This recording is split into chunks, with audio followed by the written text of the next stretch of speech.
တင်ဟာအလုပ်တွေရှုပ်ပြီးတော့စိတ်ပြီးစီးနေပါသလားဒါမှမဟုတ်ရင်လူမှုပတ်ဝန်းကျင်မှာနေရထိုင်ရတာပြင်မနေပြီလားဒါဆိုရင်တော့ဒီအကောင်လေးကိုကြည့်လိုက်ပါ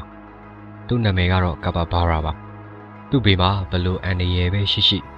ဘယ်သူတွေကပဲလာနှောက်ရှက်နေပါသည်သူကတော့အေးဆေးနေတော့မှာပဲ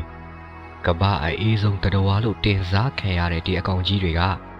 ဘာကြောင့်အခုလိုလူချစ်လူခင်များနေရတာလဲသူတို့စီမှာဘလို့ထူးဆန်းတဲ့အချက်တွေရှိနေတယ်လဲဆိုတာကျွန်တော်နဲ့အတူ like ကြည့်လိုက်ကြရအောင်ခင်ဗျာပထမဆုံးသိထားရမှာက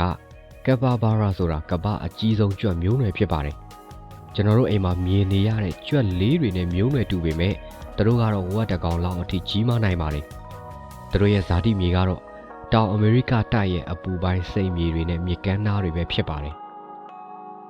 ကဘာဘာရာတွေကိုတဘာဝတရားရဲ့ထိုင်ကုန်လို့တော့နောက်ပြောင်ခေါ်ဆိုကြပါတယ်ဘာလို့လဲဆိုတော့သူတို့ဟာတခြားတရိတ်ဆန်တွေနဲ့မိတ်ဆွေဖွဲ့ရမှာအင်မတန်ထူးကြုံလို့ပါငှက်တွေမြောက်တွေယုံတွေနောက်ဆုံးမိချောင်းတွေနဲ့တောင်ရံမဖြစ်ပဲအတူတူနေပူစာလှုံနေတက်တာကိုတွေ့ရမှာပါဒိဗ္ဗပညာရှင်တွေကတော့ဒါဟာသူတို့ရဲ့ AC လုံးနဲ့ဇယိုက်ကြောင်းလို့ယူဆကြပါတယ်သူတို့ကဘယ်သူမှရံမပြုတ်သလိုတခြားအကောင်တွေကလည်းသူတို့နားနေရင်ဘေးကင်းတယ်လို့ခံစားနေကြရပုံပါပဲဗျကဘာဘာရာတွေကရေကိုအယမ်းချစ်ကြပါတယ်သူတို့ရဲ့ခြေဘဝတွေမှာရေကူးရတာလွယ်ကူအောင်အမေးပါးလေးတွေပါဝင်ပါတယ်ထူးခြားချက်ကတော့သူတို့ဟာရေအောက်မှာ9မိနစ်လောက်ထိအသက်အောက်ပြီးတော့ဘုံနေနိုင်တာပါရေကူးနေတဲ့အချိန်မှာလဲသူတို့ရဲ့မျက်လုံးနားနဲ့နှာခေါင်းတွေကရေမျက်နှာပြင်ပေါ်မှာပဲရှိနေအောင်တဘာဝကဖန်တီးပေးထားပါတယ်ဒါဟာရန်သူတွေကိုစောင့်ကြည့်ဖို့အတွက်အကောင်းဆုံးနည်းလမ်းတစ်ခုပါဒီတော့သူတို့ရဲ့ထူးဆန်းတဲ့အချက်တစ်ခုကိုပြောပြရရင်သူတို့ရဲ့သွားတွေကကြွက်တွေလိုပဲတက်တက်လုံးရှည်နေတတ်လို့အမြဲတမ်းတစ်ခုခုကိုကိုက်ဖြတ်ပြီးတော့သွားတူအောင်လုပ်နေရပါတယ်သူတို့ဟာကိုယ့်ရဲ့အညစ်အကြေးကိုပြန်စားတတ်တဲ့အလေးအထားလည်းရှိပါတယ်ဒါဟာအစာအိမ်ထဲမှာ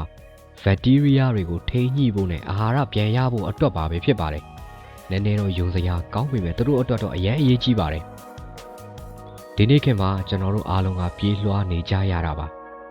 ကဘာဘာရာတွေကိုကြည့်ပြီးဘဝကိုတခါတလေအေးအေးဆေးဆေးဖြတ်သန်းမှုလိုအပ်တယ်ဆိုတာကိုသင်ခန်းစာယူနိုင်ပါတယ်အေးချမ်းချင်းတန်တမန်လေးတွေအကြောင်းတင်ဆက်ပေးခဲ့တဲ့ဒီဗီဒီယိုကိုသဘောကျရင် like and share လေးလုပ်ပေးခဲ့ပါအောင်ခင်ဗျာနောက်ထပ်ဗီဒီယိုအသစ်တွေကိုထပ်ကြည့်ချင်သေးတယ်ဆိုရင်လည်း subscribe လေးနှိပ်ထားပေးဖို့မေတ္တာရက်ခံပါတယ်အားလုံးကိုကျေးဇူးတင်ပါတယ်ခင်ဗျာ